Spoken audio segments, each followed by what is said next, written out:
Ser podcast.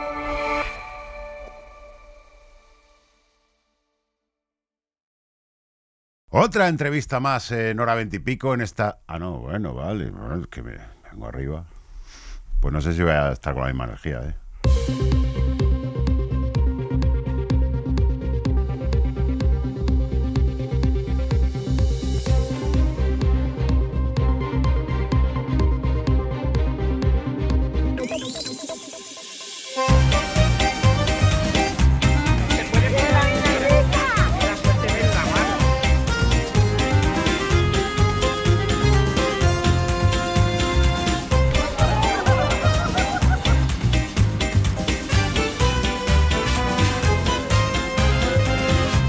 Que le quites la tapa, que no está grabando nada. Y otra entrevista más en hora 20 y pico en esta especie de subsección del programa que hemos llamado Aprende a Aimar. Y por otro lado, qué bien que tenemos un jueves libre. Hoy, con el superministro del gabinete del gobierno, digo superministro porque son tres cosas de las que se ocupa: consumo, derechos sociales y Agenda 2030, Pablo Ustinduy. Bienvenido. Muchas gracias, ¿qué tal? Muy bien, ¿no es la primera vez que vienes a la SER en esta legislatura? He venido para rodarme, para irme fogueando. Exactamente, he venido a otros programas menores, entre ellos el de Aimar, para estar preparado para la gran entrevista que puede que cambie tu carrera para siempre. Estaba intentando llamar tu atención desesperadamente para que me invitaras, claro. Date cuenta que sois muchos ministros y ministras y muchos desconocidos y desconocidas a los que tenemos que dar visibilidad. Aunque me han dicho que tú no eres el más desconocido. A ver, a veces en política pasa un poco que es que hay como este ranking, ¿no?, de popularidad, como si fuera algo bueno en sí mismo.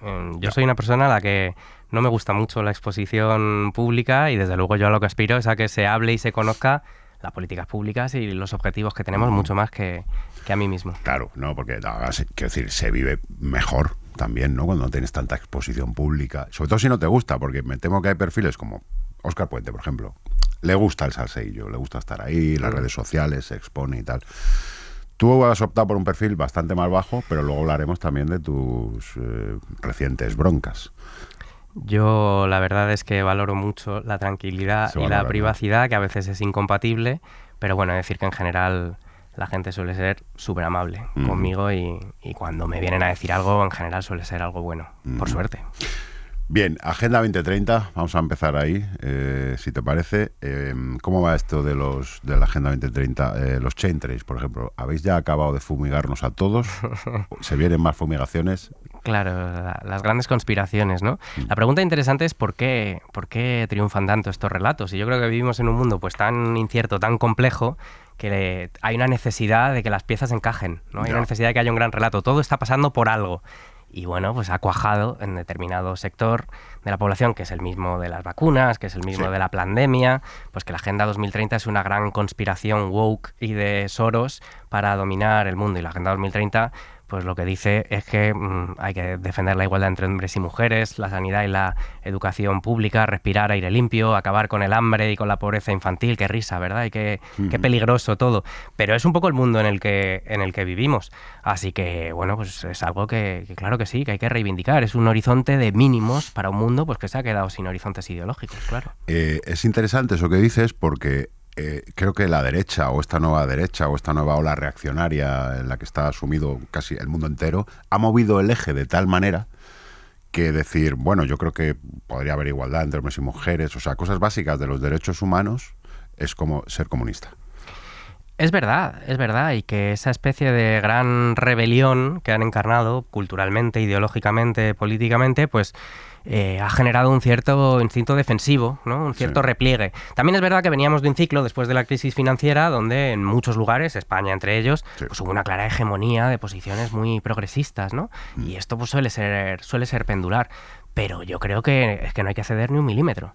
Ni un milímetro ante estas cuestiones, porque, y te lo digo, aunque fuéramos 4, aunque fueran arrasando de verdad, pero es que no es verdad. Gran parte de la fuerza que le atribuimos a la ultraderecha, que la tiene, pero gran parte de la fuerza es proyectada, la proyectamos sobre ellos, y gran parte de la debilidad que proyectamos sobre, bueno, pues posiciones que básicamente ni siquiera te voy a decir de izquierdas, sino que defienden los derechos humanos, que defienden lo que dice la Agenda 2030. Gran parte de la debilidad que nos creemos también es proyectada. Creo que hay que romper un poco el ciclo este depresivo y melancólico y decir que no es verdad y que no hay que ceder ni un milímetro. ¿Cómo vamos a ceder en la defensa de lo que es justo? Especialmente en el momento que está viviendo el mundo, ¿no? Así que yo creo que hay que animarse y hay que dar la batalla, por supuesto. En cuanto a la agenda en sí, 2030, hay unos objetivos que también tienen que ver con el clima.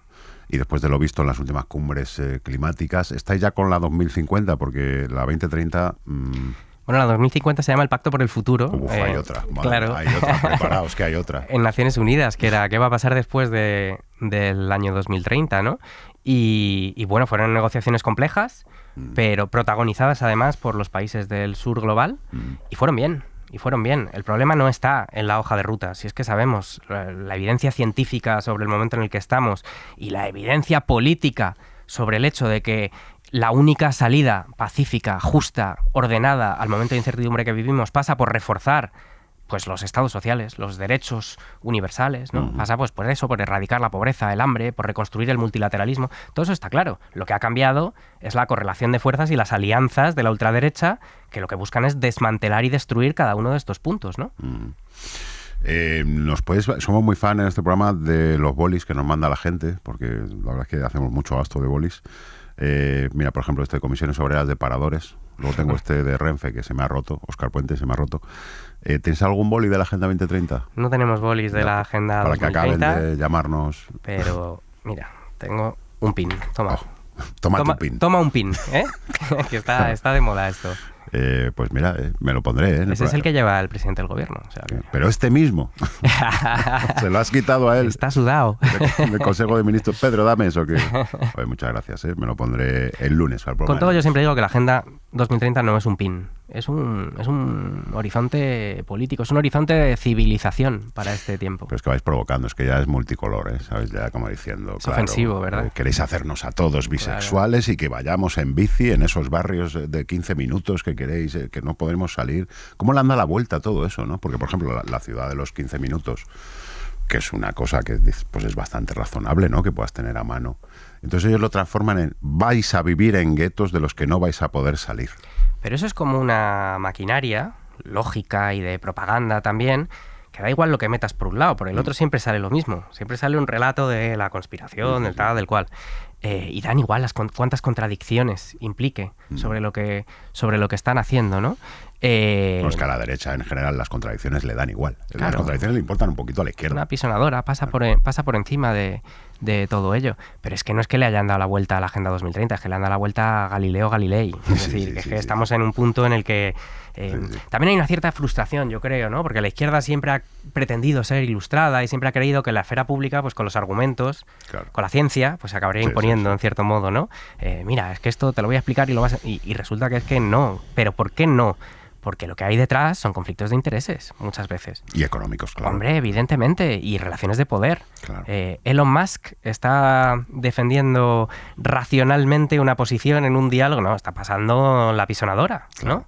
Claro. ¿Por qué? Porque pueden, es lo que hacen. Hay un conflicto real y, por tanto, es que no hay que dar un paso atrás. Y tampoco desesperarse. Es verdad que es un momento angustiante por el mundo en el que estamos viviendo, pero eso solo redobla la responsabilidad de decir, oiga, no, mire, es que no vamos a transigir con esto. Es que vamos a defender aquello que es justo y vamos a defender aquello que es necesario. Necesario para poder afrontar pues todas las crisis que vivimos, crisis ambientales, sociales, geopolíticas, militares, del derecho internacional, de los derechos humanos. ¿Qué tenemos? ¿Que transigir? ¿Que negociar? ¿Que aceptar? Pues no es verdad, ¿no? Es el momento para defender más que nunca y con más firmeza que nunca aquello en lo que creemos. Lo dice Bustinduy, un reptiliano, sin duda. Ya sabes que te van a llamar de todo después. Bueno, consumo, venga. 2030, Agenda 2030 estaría. Consumo, un temazo. ¿Cómo te dejó el ministerio, Alberto Garzón? O sea, cuando llegaste, viste, ¿estás todo bien? Pues hicieron un trabajo espectacular. Entre otras cosas, consiguieron, por primera vez en la historia, que el Ministerio de Consumo tenga capacidad sancionadora. Sí. Nada de lo que estamos haciendo ahora tendría sentido si en el Ministerio de Alberto Garzón no hubieran peleado que en España haya por fin un ministerio que tiene capacidad de hacer que se apliquen las leyes que defienden los derechos de los consumidores, porque durante décadas nos hemos acostumbrado a que las grandes empresas dictan las normas de mercado, hacen lo que les da la gana, responden a las leyes que quieren y a las que no, y aquí no pasaba nada. Bueno, pues ahora, gracias a ese trabajo, tenemos un ministerio que dice, oiga, mire, no es la ley la que se tiene que adaptar a su modelo de negocio, es su modelo de negocio el que tiene que cumplir la ley y tiene que cumplir los derechos de los consumidores. Y bueno, pues esto da lugar a conflictos, porque aquí también es una cuestión de intereses, porque hay muchos intereses en juego, pero gracias a ese trabajo hoy podemos hacer lo que estamos haciendo. Vamos a lo prosaico, a cosas que ya han pasado, como por ejemplo sanciones a aerolíneas de bajo coste, esas en las que estáis pensando. Bueno, vamos a decirlas, que EasyJet, Vueling, esta no sé nunca muy bien cómo se pronuncia, Norwegian y Volotea y Ryanair, por prácticas abusivas como cobrar suplementos por el equipaje de mano o por reservar asientos al lado de una persona dependiente. O de un niño. O de un niño. Que le cobran a las familias por sentarse al lado de sus hijos. El CEO de Ryanair vistió una imagen tuya de payaso, te ha llamado de todo.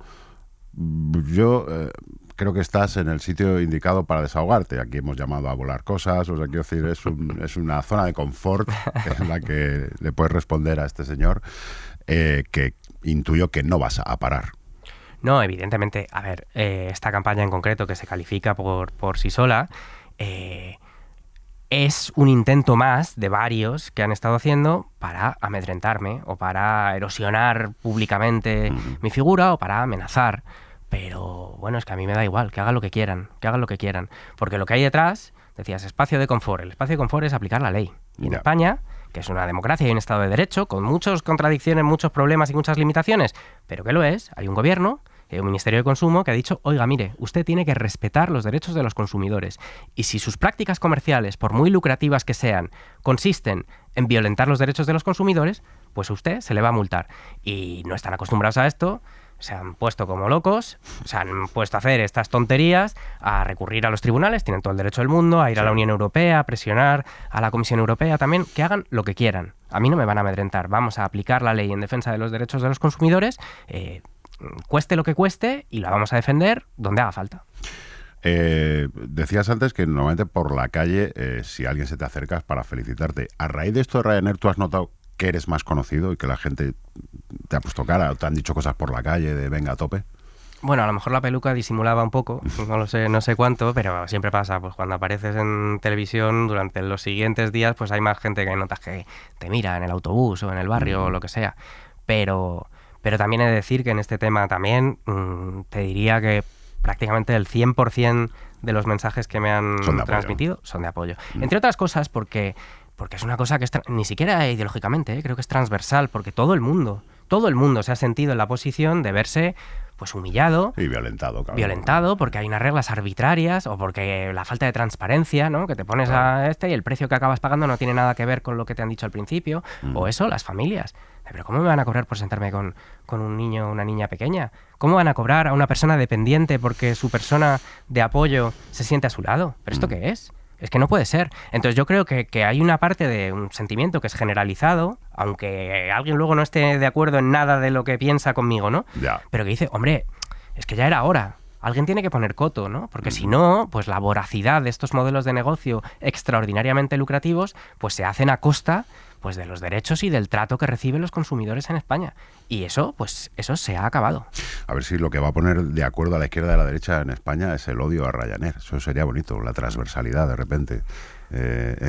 Bueno, pues algo de la eso, gran coalición, gracias a Ryanair. Algo de eso ha pasado. Ha habido grandes comunicadores y comunicadoras de la derecha y más allá en España, poco sospechosas de estar muy de acuerdo conmigo, que además lo han enfatizado, han dicho, yo con este señor no estoy de acuerdo en nada. Ahora bien, esto también porque hay un elemento de decir, oiga, mire, usted puede defender lo que quiera, usted puede tener todo el dinero del mundo, pero no se puede a un ministro de un gobierno democrático, de un país democrático, esto no se puede hacer, esto no está bien. Y creo que hay una parte también, incluso de la derecha española, que ha reaccionado diciendo, oiga, mire, esto así, por ahí no. Bien, Ryanair no es la única empresa con la que has tenido movidita. También hace unos días dimos la noticia de que el Ministerio abría expedientes sancionadores a empresas de esas que administran viviendas turísticas, cuyo nombre tú no puedes decir, pero yo sí, Airbnb sobre todo, y que podían estar incurriendo en prácticas engañosas. ¿En qué consisten esas multas y por qué tan poco dinero?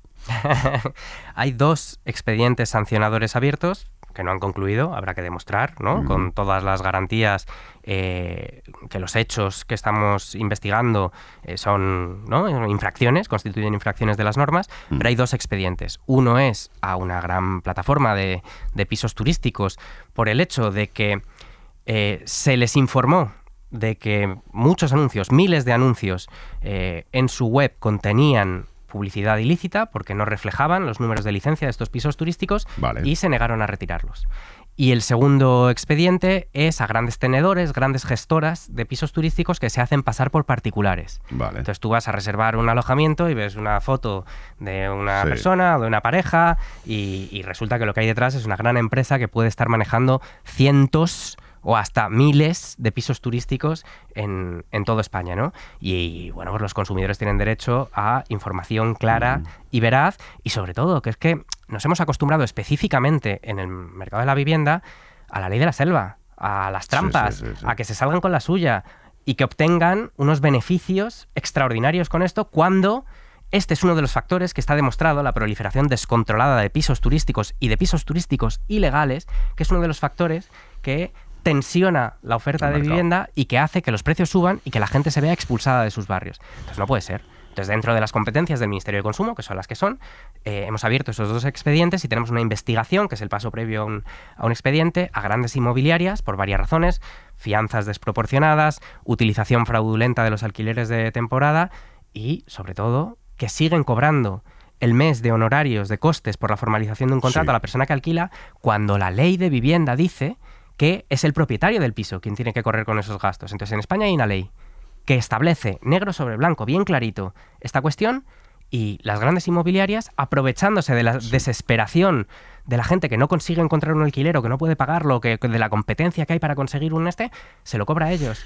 Ilegalmente, bueno, pues si podemos demostrar que eso es así, vamos a actuar con toda severidad. Nuestra guionista Marina Lobo ha estado esta semana escribiendo a varios anuncios de casas, de alquiler y demás. Te leo la respuesta de una de esas inmobiliarias para justificar las condiciones. 2 meses de fianza, 1 mes corriente y tal, 1 mes de gastos. Tatata es el responsable de hacer el análisis financiero de la ratio de endeudamiento para el arrendamiento, así como también la verificación. Por este servicio existe una retribución económica. O sea, el coladero ahora es, como tengo que hacer un estudio sobre tu perfil, de si vas a pagar el riesgo que hay o no, eso te lo cobro. Claro, consiste en inventarse conceptos, a ser posible lo más arcanos y barrocos posibles. ¿Para qué? Para que acabes pagando tú. Qué casualidad, la misma cantidad que estaban cobrando antes, ¿no? Y que la ley ahora dice que es ilegal. Bueno, pues yo aprovecho este momento para decirle que cualquier persona que se vea en esa situación, que lo denuncie. ¿Dónde? Pues primero a las asociaciones de consumidores, que hacen una labor importantísima de asesoramiento, y a las autoridades de consumo de tu comunidad autónoma, que es la responsable de, en caso de que se esté incumpliendo la ley, de poderlo denunciar. El Ministerio de Consumo puede actuar cuando estas violaciones se producen en varias comunidades autónomas o de forma generalizada. Pero para casos individuales, si te pasa esto, denúncialo a una asociación de consumidores y a las autoridades de consumo de tu comunidad autónoma. Y, por supuesto, se podrá pedir por vía judicial que te reintegren esa cantidad. Claro. Decías antes que, por ejemplo, lo de los alquileres turísticos es uno de los factores que tensiona muchísimo el mercado de la vivienda, tanto alquiler, sobre todo el alquiler, claro. En una ciudad como Madrid está disparatado, o sea, no hay inspecciones, además se calcula que hay, 10.000 pisos turísticos, de los que el 90% serán ilegales y demás. Entonces la gente, claro, igual la comunicación tiene que hacer hincapié en explicar que no es que no quiera el ministro de Consumo que tú alquiles un piso unos días en Alicante, sino que eso está perjudicando a un posible inquilino que quiera vivir allí.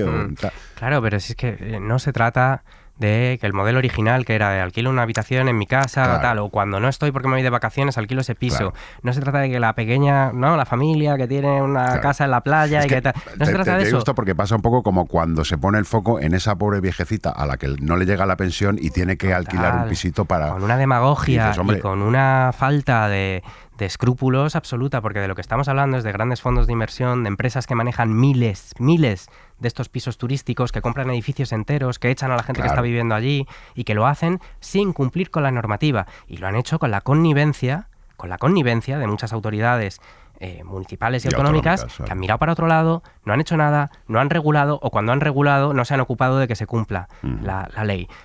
Esto siempre es complejo de explicar, pero dentro de las competencias del Ministerio de Consumo, que son las que son, ¿no? Sí. Pero estamos encontrando la manera de intentar poner orden aquí, de acabar con este descontrol. No puede ser. Además, con lo que implica la situación de la vivienda ahora mismo para millones de personas en España, no podemos consentir que en el mundo de los pisos turísticos impere la ley de la selva. No se puede consentir. Claro. Pasa que, claro, en un país donde se vive del turismo como se vive, claro, tendrás a mucha gente en contra. Por cierto, ¿esto lo has hablado con Isabel Rodríguez, la ministra de Vivienda? Claro, la ministra de Vivienda ha hecho un registro, el primer registro estatal, para asegurarnos, ¿no?, de cuáles son todos los pisos turísticos legales que tienen licencia. Y eso está en marcha y se están apuntando y está bien. Pero bueno, es que mi obligación es decir, vale, a futuro esto está muy bien, pero es que, ¿qué pasa con todos los operadores económicos que no están cumpliendo la ley ahora? Es que a cualquier familia, si infringe, o cualquier persona que infrinja una ley, pues bueno, pues se tiene que... multa y ya está. Pues, y entonces, ¿qué pasa con las grandes empresas? Es lo que decía, hay una cultura de la impunidad asociada al enorme poder, no solo económico, sino también social, que han tenido las grandes empresas. No solo en España, también es algo, desgraciadamente, que ha sucedido en toda Europa y en el mundo. Pero bueno, es que para eso existe un gobierno que se tiene que ocupar de que eso sea así y de defender los intereses de los consumidores. Los intereses de las multinacionales y de las grandes empresas, te aseguro que los defienden con uñas y dientes, ¿no? Bueno, pues yo, dentro de las capacidades que tenemos, que tampoco son ilimitadas, pero mientras yo esté aquí, desde luego, vamos a defender los derechos de los consumidores. Ojalá tener la conciencia de clase a veces que tiene la derecha, que es increíble cómo se protegen entre ellos y cómo tienen muy claro cuáles son sus privilegios y cómo lo defienden.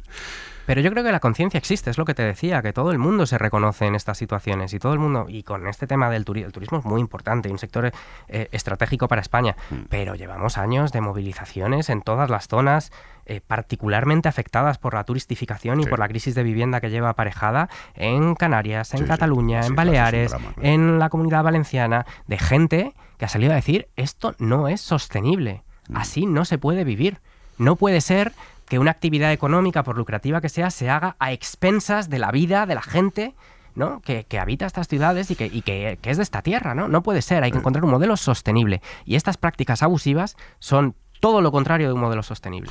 No me acuerdo que decía, es una práctica extractiva. Claro, es que no... pero es que el mercado de la vivienda en general en España está funcionando así en los últimos años por el SMI, por la reforma laboral, por la mejora salarial que se ha producido, por el ingreso mínimo vital, por el aumento de las pensiones. Ha habido un incremento sostenido de la renta específicamente de las familias y los trabajadores que menos ingresos tienen.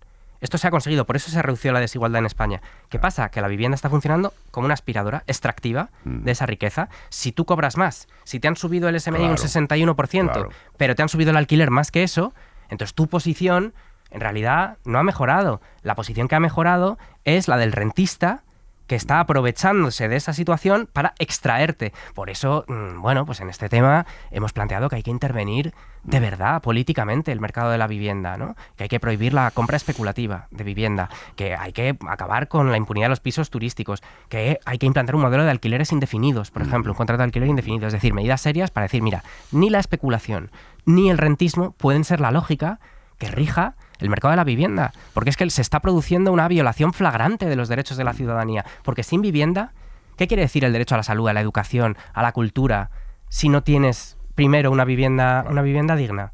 Entonces, es que hay una colisión entre dos modelos aquí de nuevo, entre intereses económicos poderosísimos y entre los derechos de la ciudadanía. Y aquí, pues bueno, pues apretamos todo lo que podemos. Hay pasitos, pero que son insuficientes. Hay que intervenir de verdad. Como todo el día se pasa uno oyendo que estamos bajo el yugo de un gobierno social comunista, digo, coño, a ver si es verdad. Y de repente, pues eso, se interviene de manera valiente el mercado de la vivienda. Ya sé que no depende de ti, esto lo estoy diciendo yo en voz alta porque quiero. Pero dices, coño, es verdad, venga, a ver si se nota que hay un gobierno social comunista y interviene o eso, el tope al alquiler. Pues ya te digo que en el Ministerio de Consumo hemos buscado la manera, dentro de lo que podemos, de las competencias que tenemos, de intentar poner orden en ese mercado, pero estas actuaciones trascienden lo que podemos hacer sí, desde el Ministerio y apretamos todo lo que podemos y se han producido pasitos, pues el Partido Socialista pues ahora defiende la ley de vivienda y el control de precios cuando se resistieron como gato panza arriba a que esto sucediera, han creado una empresa pública de vivienda, la han aceptado, quieren blindar la vivienda pública, cosa que antes no lo hacían, quieren subir el IVA a los pisos turísticos, bueno, pues son pasitos, quieren limitar la compra de extranjeros de vivienda, pero claro, tienes que limitar a los fondos de inversión, que son los que están, el 60% de las casas se compraron sin hipoteca en España el año pasado. A tocar Entonces, ¿eso qué es? Claro. ¿Eso qué? ¿Son familias y trabajadores ahorrando? No. Entonces, claro, hay un giro, pero es completamente insuficiente. Eso solo lo podemos hacer unos pocos. Que tenéis que pagar impuestos. Ese es otro debate que está de actualidad. Pero hay que intervenir ya. Entonces estamos apretando todo lo que se puede. Hay un movimiento social poderosísimo sobre esto, se van dando pasitos. Bueno, pues para cuando llegue por fin diremos, joder, podríamos haber empezado por aquí. Podríamos haber hecho esto mucho antes, pero bueno. Si vuelves a hablar con Isabel Rodríguez, aparte de todo esto, le dices que venga cuando quiera, ¿eh? O sea, que cuando era portavoz, llamaba a ella para venir. ¿Quieres un boli o un pin? Y ahora... Yo se lo digo. Claro, y dile que le damos una jarra, o sea, que lo que ella quiera, por favor. Yo se lo digo. Hay algo más que se puede hacer desde el Ministerio de Consumo para intentar moderar el precio de la vivienda. ¿Tienes alguna idea más? Pues sí.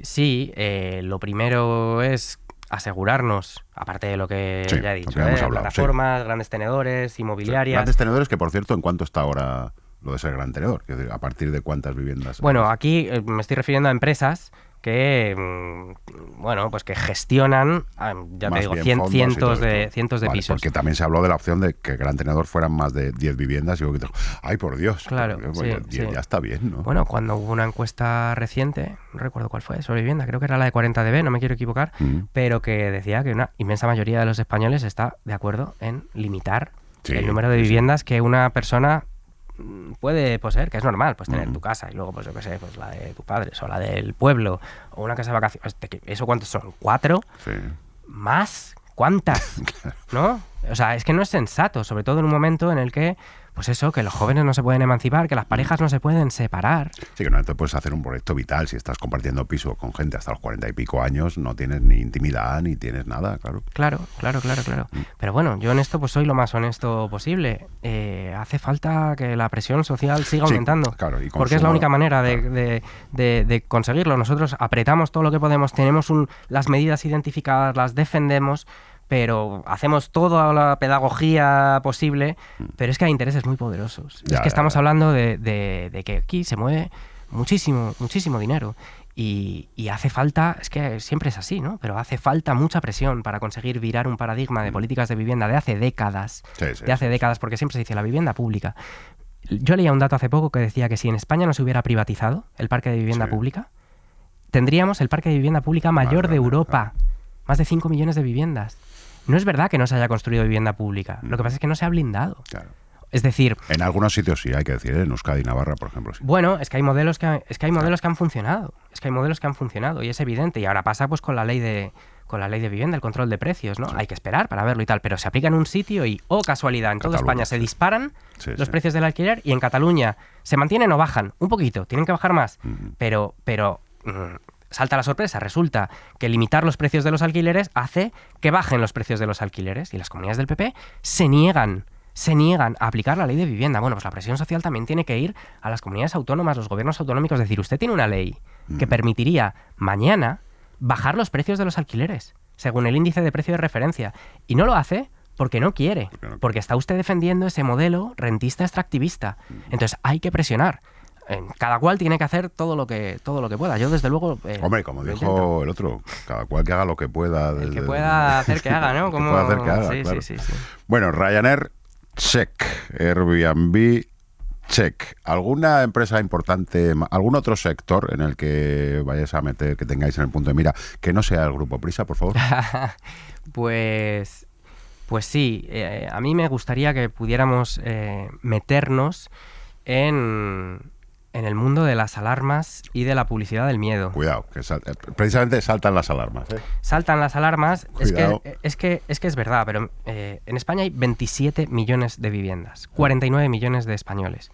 Y el año pasado las denuncias por usurpación o allanamiento de morada fueron unas 16.000. Sí. Es decir, un 0,06% del total del parque de vivienda. Sí. Es decir, por cada persona afectada por una de estas situaciones, tienes que irte a 330.000 personas o algo así. Una de cada 330.000 le afecta a esto. Y sin embargo, en una encuesta reciente, un 20% de la gente pensaba que esto es algo que le puede pasar a cualquiera en cualquier momento, y había una estimación todavía peor que decía que la gente piensa que esto puede afecta a un 50% de la gente en España. Creo que fue Javier Ruiz aquí que dijo: el problema percibido es 900 veces mayor que el problema real. ¿Y esto por qué pasa? Esto pasa pues porque hay todo un dispositivo publicitario basado en la explotación del miedo, en la generación y la explotación del miedo, para construir, bueno, pues eso, de nuevo, un modelo extraordinariamente lucrativo. Y eso no es lícito. No es lícito hacer publicidad que no sea veraz, basada en la explotación del miedo.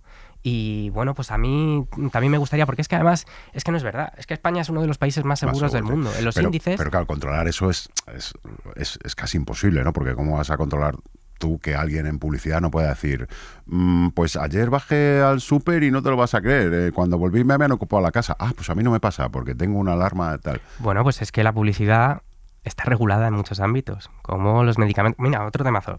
La publicidad de los medicamentos, por ejemplo, no puedes decir cualquier cosa. Otro temazo. Uno de los proyectos que tenemos por delante es la prohibición de alimentos insanos dirigida al público infantil. Que esto ha sido un temazo también, porque también mueve intereses muy poderosos, pero es que está demostrado que a una edad en la que los niños ni siquiera pueden distinguir un contenido publicitario de uno que no lo es, pues esta publicidad incide en la formación de hábitos nutricionales que son nocivos, que se traducen luego en obesidad infantil, que se traducen en mala salud, en malos índices educativos, formativos, laborales a lo largo de toda la vida.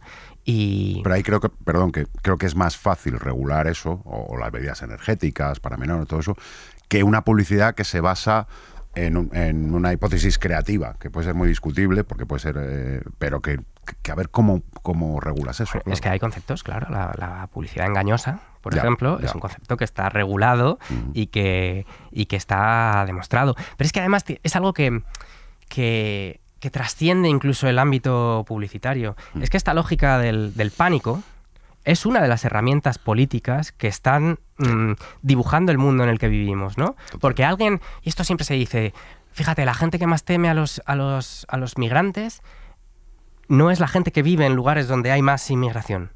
Esto pasa en las zonas rurales, en Francia se han hecho muchos estudios sobre esto. O la gente que tiene más incertidumbre o siente más incertidumbre sobre su futuro no es la gente que está en peor situación económica. O en todas las encuestas, en el CIS, pero también en otros países, ha pasado en Alemania, en Estados Unidos, la gente dice, mi situación personal económica es buena hasta el 80%, pero el 80% dice que la del país es mala, ¿no? Hay toda una lógica de instrumentalización y aprovechamiento político, pero también como modelo de negocio de la generación de miedo. De miedo, sí. Y creo que es lícito preguntarse si en una democracia tenemos que por muy poderosos que sean los intereses que quieren alimentar eso, si tenemos que consentir que, bueno, pues que haya modelos de negocio o proyectos políticos que se basen en hacer que la gente viva atemorizada. Ya. Y yo creo que la respuesta es que no. Bueno, es el gran negocio del miedo, claro. Que siempre lo ha sido, ¿eh? Siempre lo ha sido. Desde la fundación del Estado, que Hobbes decía que se funda sobre el miedo, ¿no? Pero bueno, es que defendemos otros valores. Defendemos que la comunidad política y que el estado del bienestar se fundan en lo contrario, en la certeza, en el aseguramiento colectivo. La seguridad social se llama seguridad social por eso.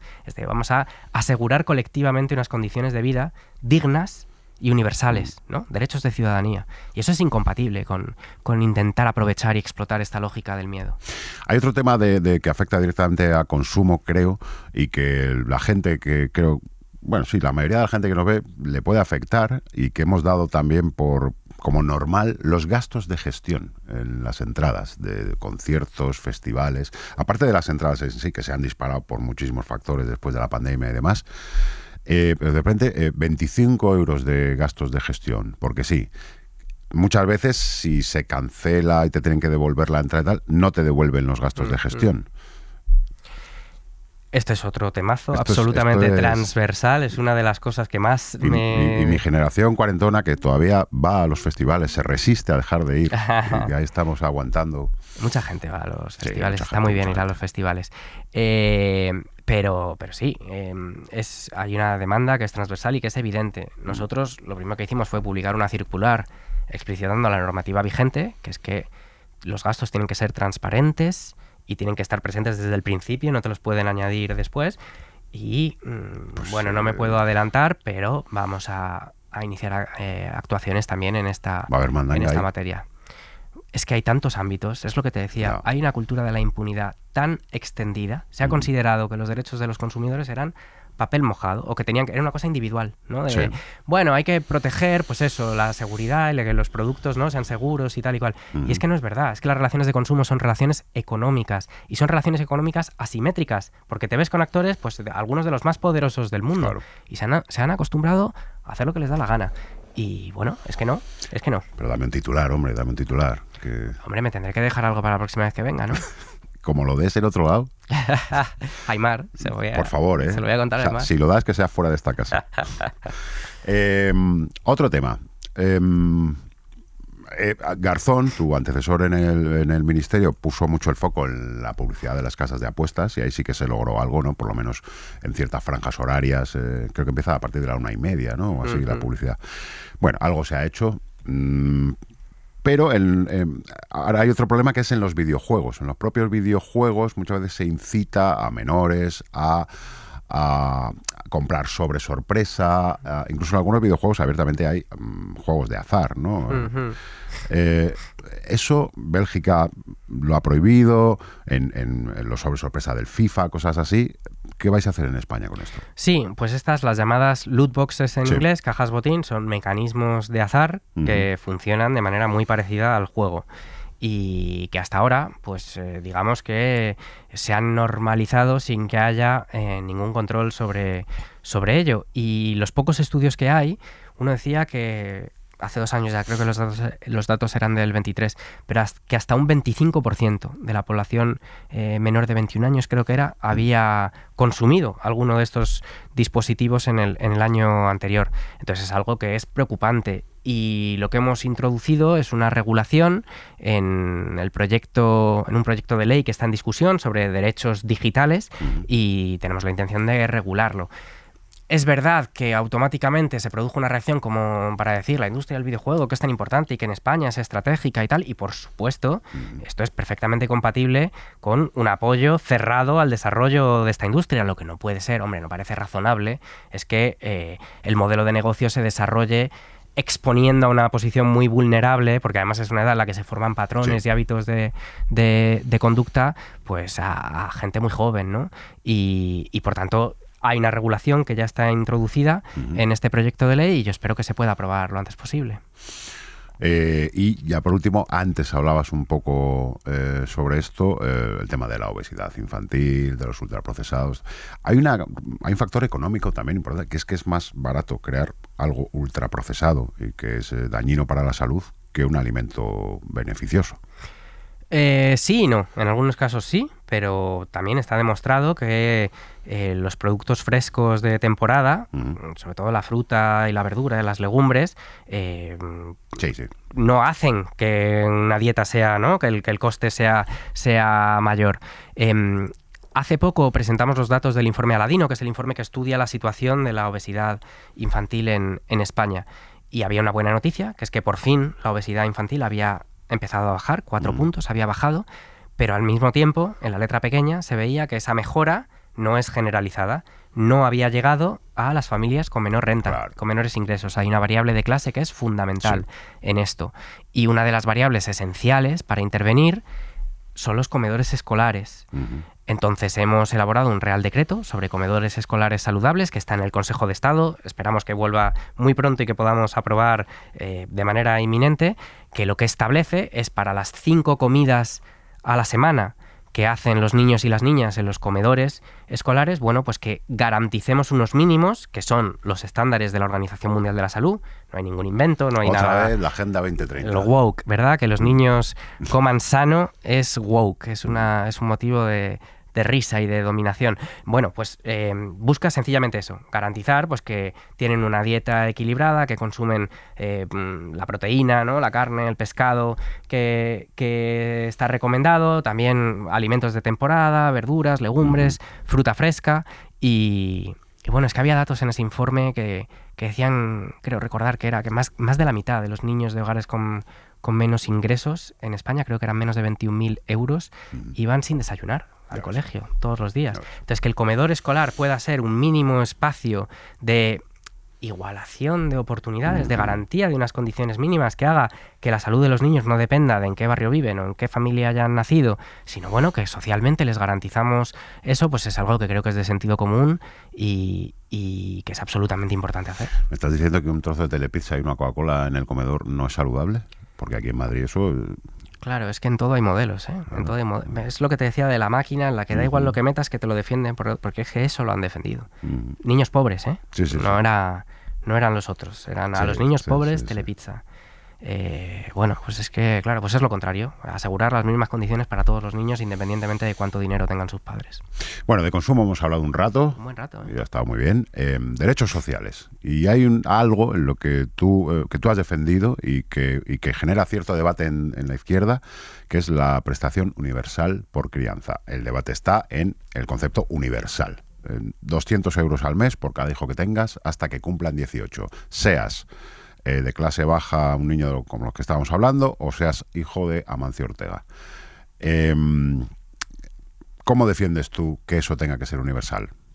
Pues lo primero con el contexto. 34% de niños y niñas en España en riesgo de exclusión social y de pobreza. Han bajado la pobreza y la desigualdad en todos los sectores sociales a mínimos de la serie histórica, menos en los niños y las niñas. Y esto pasa desde hace décadas. Es una vergüenza, es algo inaceptable. Vale. Entonces, ¿por qué lo defiendo? Lo primero, porque funciona. Existen 17 países y es la manera de llegar a quienes más lo necesitan. ¿Qué ha pasado con el ingreso mínimo vital? ¿Qué pasa con los beneficios fiscales del IRPF por hijo a cargo? Que llegan a las clases medias, esos, por ejemplo, sí. Pero no llegan a las personas más necesitadas porque están desconectadas de los servicios sociales, porque los procedimientos burocráticos son farragosos, porque por mucho que lo agilicemos, no llegamos. Esto llega de manera inmediata y universal. Es eficaz. Reduciría la pobreza infantil hasta en un 50% y la intensidad de la pobreza, que es un factor importantísimo en estas situaciones, porque es la diferencia entre que te puedan comprar un par de zapatos o comer carne y pescado o no, en un 40%. Uno, porque funciona. Dos, porque tenemos que superar un modelo de política social asistencialista, que es la tradición que tenemos. Tú te va mal en la vida, eres pobre, no puedes alimentar a tus hijos, ven al Estado, demuéstranoslo, tráenos los papeles, no sé qué, entonces te damos una ayuda y me tienes que demostrar que sigues. No, queremos crear un derecho de ciudadanía, como es la sanidad, la educación o las pensiones. Y tres, la pregunta, ¿cómo se paga? Y entonces el hijo del CEO de una multinacional. Es que una de las virtudes de los derechos universales es que empujan hacia una reforma fiscal realmente justa, progresiva y paritaria, porque el CEO de una multinacional no va a cobrar la prestación como todos los demás, pero lo que va a hacer es contribuir conforme a su riqueza, su patrimonio y sus ingresos para pagar la suya y la de todos los demás. Claro. Es decir, tú vas a pagar tu prestación y la de todo tu equipo y tus guionistas. Tal cual, ¿eh? Pues, es que es así, es que está inventado. Ya lo estoy haciendo. Entonces, en lugar de decir... Es que es lo contrario, no es decir, bueno, pero si le das lo mismo a dos personas que tienen necesidades desiguales, estás haciendo algo injusto. Es de, no, precisamente generando estos mínimos, que además son perfectamente compatibles con otras prestaciones focalizadas, ¿no? Para las personas más vulnerables, ¿no? Excluye una cosa a la otra. Sí. Pero haciendo esto, precisamente lo que estás es generando la necesidad de tener un sistema fiscal para financiar lo que sea justo y que haga que las personas que no lo necesitan paguen lo de todos los demás. Pero estás generando un derecho.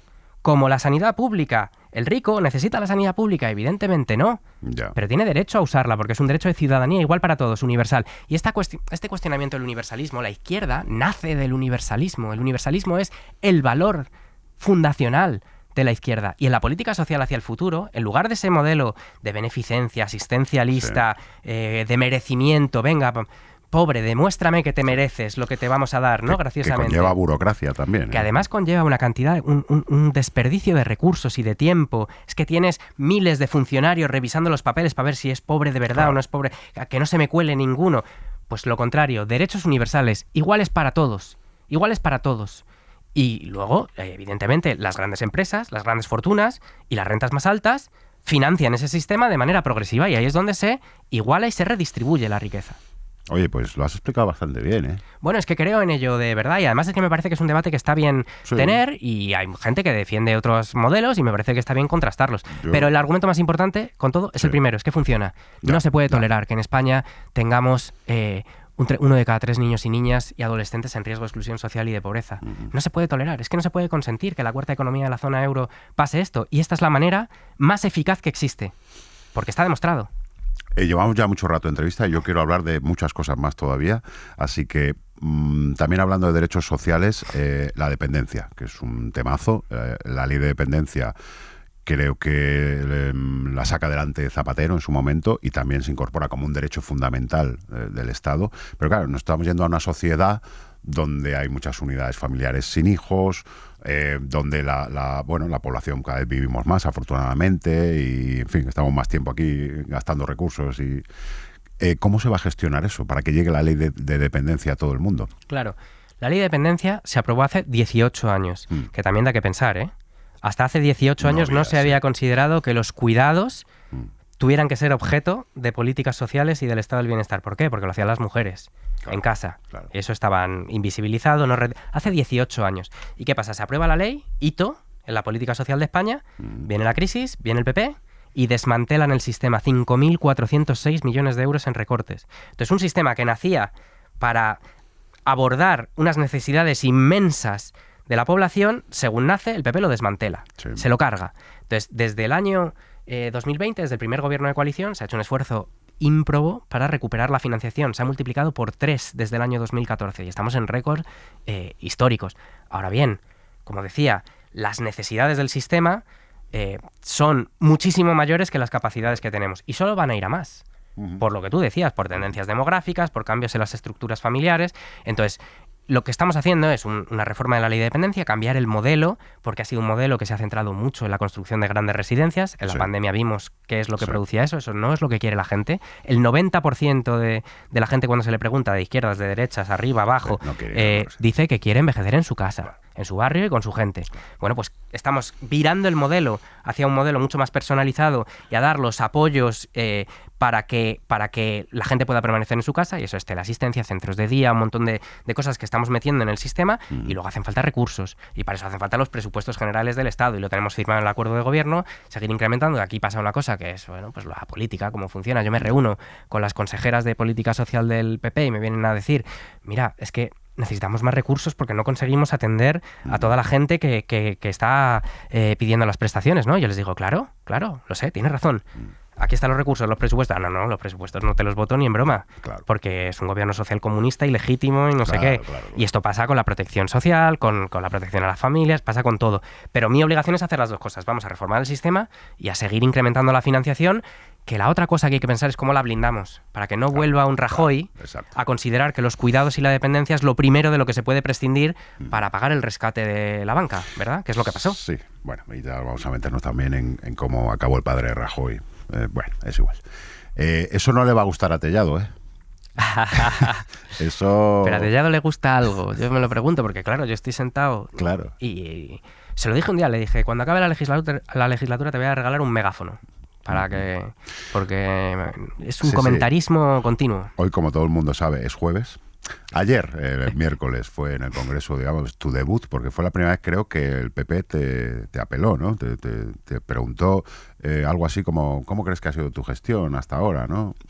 Y hubo que parar, el presidente del Congreso tuvo que parar para llamarle la atención a Tellado, que efectivamente lo tienes aquí y no se calla. Una de las cosas que la gente no se imagina es que en el Congreso se oye todo. Todo, sí. Porque la tele parece más grande, pero en realidad es muy pequeño y tiene muy buena acústica. Entonces, se oye todo lo que... Una vez se hizo famoso el que se jodan, ¿no? Que se gritó desde un... Pero es que se suele oír todo. Médico, todo. Claro, sí.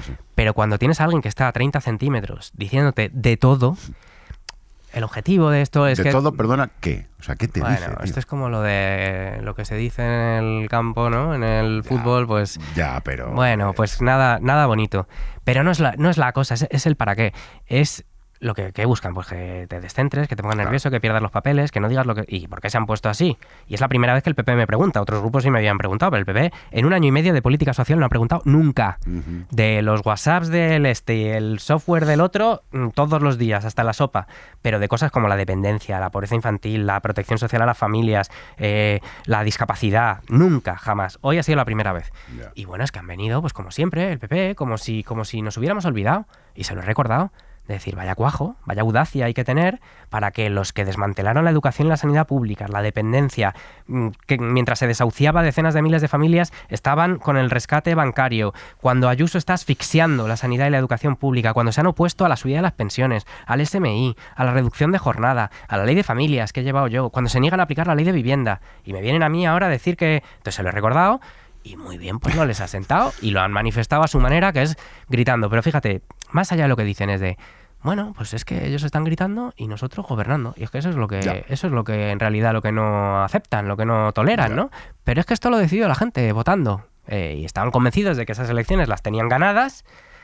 Hay una parte en la izquierda que por este estado de ánimo un Sí. poco depresivo y Lo un poco daba por decir, lo dábamos por hecho todos, esto está perdido y vienen y Abascal y no sé qué. Y resulta que no. Y no lo han digerido. No lo han digerido.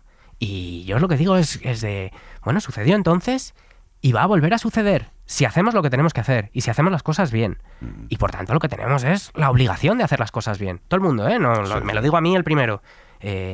Pero no hay que tirar la toalla en absoluto. No está Pero, escrito esto. Fíjate que es verdad que ese caldo de cultivo que existía, ¿no? Esa especie de ambiente sociológico, bueno, pues estas las vamos a perder. Claro, es que con eso juegan muy bien, con tantos medios a favor y con tanto Y todas las encuestas que streamer, decían, y bueno, con ¿para todas qué las- se va a votar? claro. Casi era de ¿para qué se va a votar si esto Exacto. está escrito? Sí, sí. Bueno, pues resulta que no. Y ha pasado en muchos otros sitios, ¿eh? Pasó en Francia en las elecciones, pasó en un montón de sitios ha pasado.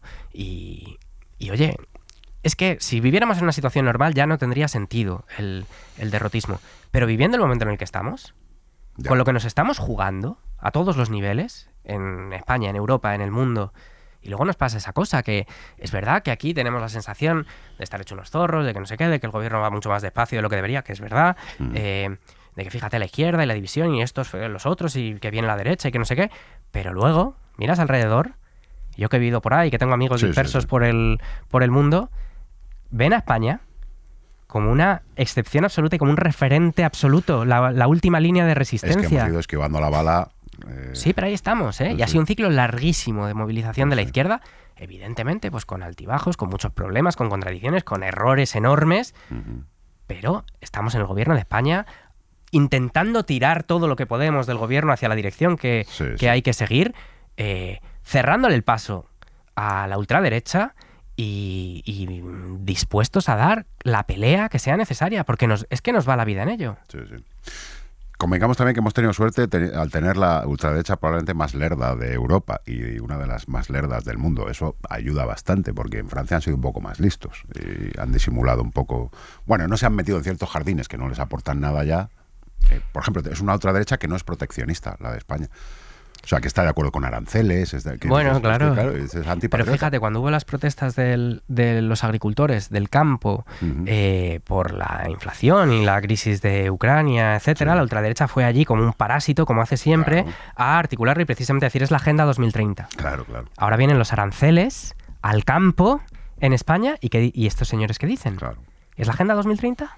¿Quién va a ponerle aranceles al campo español? Pero ahí no están. Y yo se lo decía al PP también, ¿eh? Es que claro, la ultraderecha, Alemania, ¿está bien pactar con la ultraderecha o no?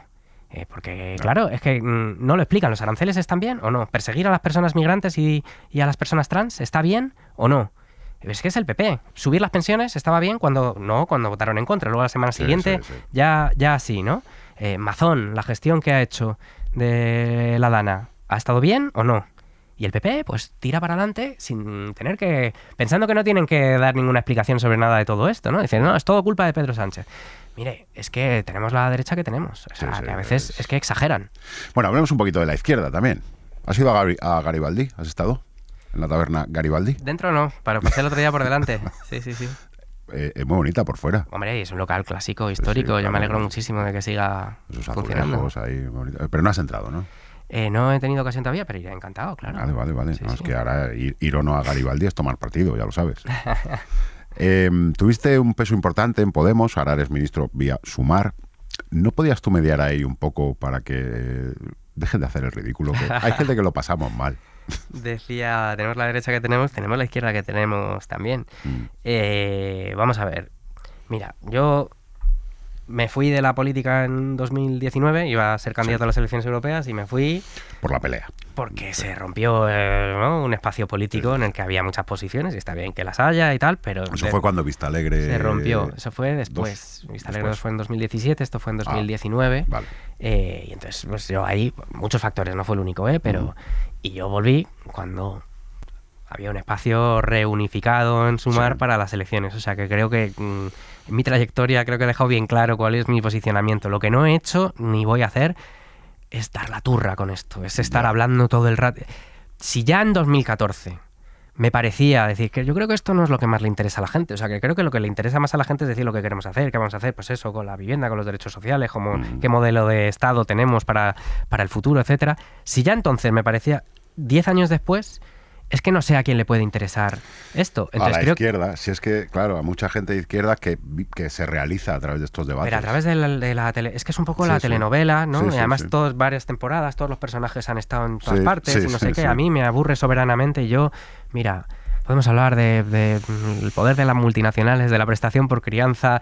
Creo, honestamente, lo creo de verdad, no es postureo, honestamente creo que lo que la izquierda tiene que hacer es eso mucho más que lo otro. No podemos olvidar tampoco los casos de Errejón y ahora de Monedero. ¿Te lo esperabas? ¿Te había por sorpresa?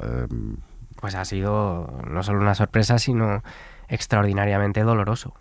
Ha sido extraordinariamente doloroso y creo que para muchos, específicamente para muchos hombres, lo hemos vivido como un fracaso colectivo esto, con una sensación de pena y de rabia tremenda.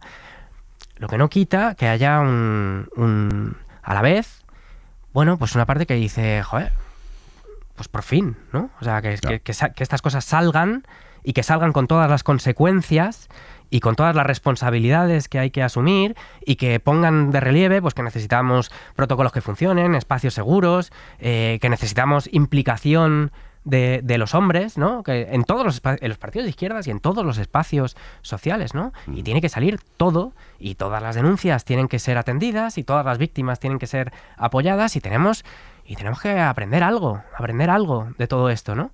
Y tenga el coste que tenga, que esta es otra cuestión.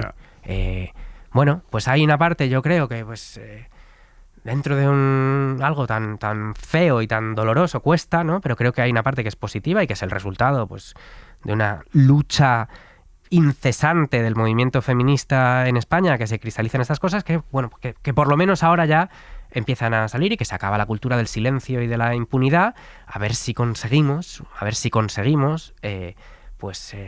evitar tener que llegar a ese punto, a ver si se pueden hacer las cosas un poquito mejor, y lo digo en primera persona, creo que es una reflexión que se aplica por igual a todos los hombres de izquierdas en particular. He dejado lo más importante para el final. Tú y yo, una vez, hace tiempo, jugamos al pádel. Pero ninguno nos acordamos de qué pasó. No nos acordamos. Es que había mucha estrellita, ¿eh? Sí, era el Cosmos de Pelé, eso un poco. Sí, estaba allí, bueno, pues gente, en fin, gentuza. Yo le lancé un reto hace tiempo a Pablo Iglesias, que también ha empezado a darle al pádel, de un día elegir cada uno a un compañero de pareja y echar un partido. ¿Querrías ser mi compañero de pareja en pádel para enfrentarnos a Pablo Iglesias? ¿Y quién es su compañero? No lo sé, él lo tiene que decir. Yo intuyo que va a ser Facu Díaz, pero... Yo voy encantado, aunque es verdad que el pádel nunca he sido muy ducho en ello. De hecho, ahora nado, es una cosa como mucho más contemplativa y más tal, pero yo encantado. Voy donde yo no me acuerdo del falta. resultado, pero no recuerdo que jugaras mal, ¿eh? Bueno, yo soy correoso, siempre estoy ahí encordeando un poquillo. Pero perfecto, bueno. porque yo no. Entonces eso compensa muy bien a la pareja. Yo no te recuerdo como muy dinámico. No, por eso. Pero impones. Sí, tengo la teoría de que cuanto menos corras en pádel, mejor. Porque es que sabes colocarte mejor. Los buenos no corren, eso es verdad. Claro. Eso, Entonces, sí. Pablo, hay que dar el guante. Pablo Iglesias, elige pareja, elige día y hora. Nos da igual ir a tu urbanización. Y ya por último, ¿sabes cómo te llaman los cabrones de mis guionistas? Que son unos cabrones, son una gentuza, ¿sabes? Que le ponen motes a todo el mundo. Sí. ¿Sabes? Lo has puesto tú. Priti Sánchez. No, han sido estos. Y ya con esto acabamos, ¿eh? Bustín Duende. ¿Bustín Duende? Sí. Pues oye, es bonito. ¿Te gusta? Hombre, claro. Pues habéis librado otra vez. Pero tener duende, además el duende viene del flamenco y de todo esto. O sea, fenomenal, claro. Es que te lo has tomado. Vale. Pablo, muchas gracias. Bueno, un placer. Un gusto. Venga. Pedazo de entrevista. Héctor, ¿a qué hora era la entrevista con Bustín Dui, tío? Se acaba de ir, tío. Pero... ¿Qué me estás contando? Pero si habíamos hablado de esto, tío. Que es el ministro de Consumo, claro. Sí. Se me ha pasado, Fernando. ¿Se te ha pasado? Se me ha pasado, tío. A ver si vas a consumir otra cosa hoy, tío. No, No tío, me se jodas. me ha pasado, de verdad. Perdóname, joder. Es verdad que tú tienes un programa de consumo, coño. Ser consumidor. Sí. Hora 20 y pico. De lunes a jueves a las 9 menos cuarto, más o menos. En YouTube o en tu plataforma de podcast favorita.